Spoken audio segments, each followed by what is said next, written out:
আজ স্বামী বিবেকানন্দের জন্মদিনে আমার শ্রদ্ধা নিবেদন। ওনার জন্ম ইতিহাসের একটি ছোট্ট বর্ণনা ভিডিওর মাধ্যমে তুলে ধরা হয়েছে।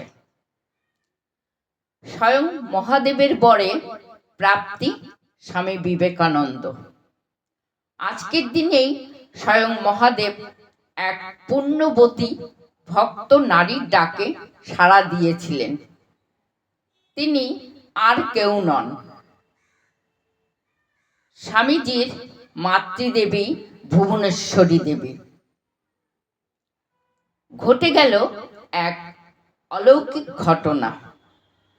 1863 সাল স্বামীজির মাতৃদেবী ভুবনেশ্বরী দেবী শিবের পরম ভক্ত ছিলেন। কাশীর জাগ্রত বীরেশ্বর বাবার মন্দিরে গঙ্গা জল, বেলপত্র, পুষ্প, নানা উপকরণে রোজ ভক্তি ভরে পুজো দিতেন। তারপর তিনি কলকাতার বাড়িতে কঠোর তপস্যা আরম্ভ করেন পুত্রলাভের আশায়।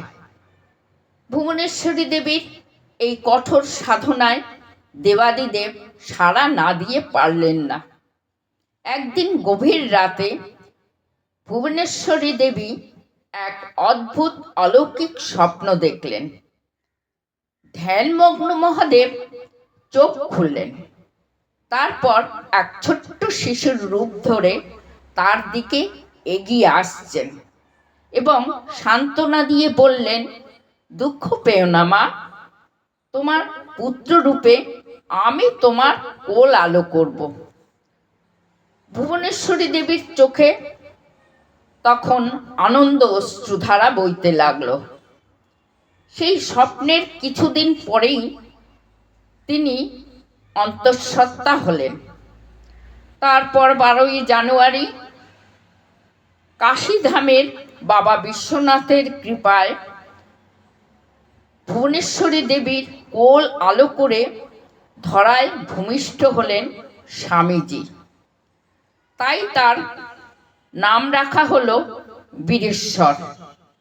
মা তাকে আদর করে বিলে বলে ডাকতেন। আজ আমরা যাকে মহান পুরুষ স্বামীজি বলে সারা বিশ্ব জানি, আজ সেই মহান পুণ্য দিবসে অন্তরের শ্রদ্ধা জ্ঞাপন করি স্বামীজির উদ্দেশ্যে। নমস্কার।